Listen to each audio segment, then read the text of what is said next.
नमस्कार शेतकरी बंधूंनो, राज्यात पावसाचा येलो अलर्ट. काय आहे हवामान विभागाचा अंदाज? पाहूयात आपण सविस्तर अपडेट. याआधी आपल्या व्हिडिओला लाईक करा आणि चॅनलवर जर नवीन असाल तर आपल्या चॅनलला सबस्क्राईब करून शेजारी बेल आयकॉन नक्की प्रेस करा. राज्यात फेब्रुवारी महिन्यापासूनच उन्हाचा कडाका जाणवत आहे. राज्यातील काही ठिकाणी रविवारपासून ढगाळ वातावरण दिसत आहे, तर दुसरीकडे उन्हाची तीव्रता चटकाही जाणवत आहे.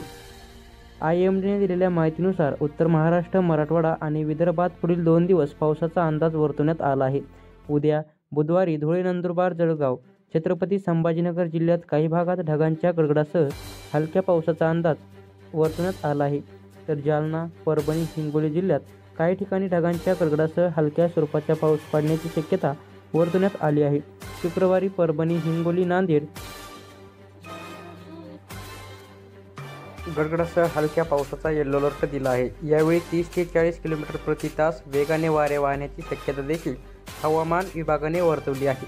तसेच राज्यातील काही भागात ढगाळ हवामान राहील असा अंदाज हवामान विभागाने व्यक्त केला आहे. तसेच चंद्रपूर, वर्धा, गडचिरोली आणि यवतमाळ जिल्ह्यात काही ठिकाणी विजा आणि ढगांच्या गडगडासह हलक्या पावसाची शक्यता आहे.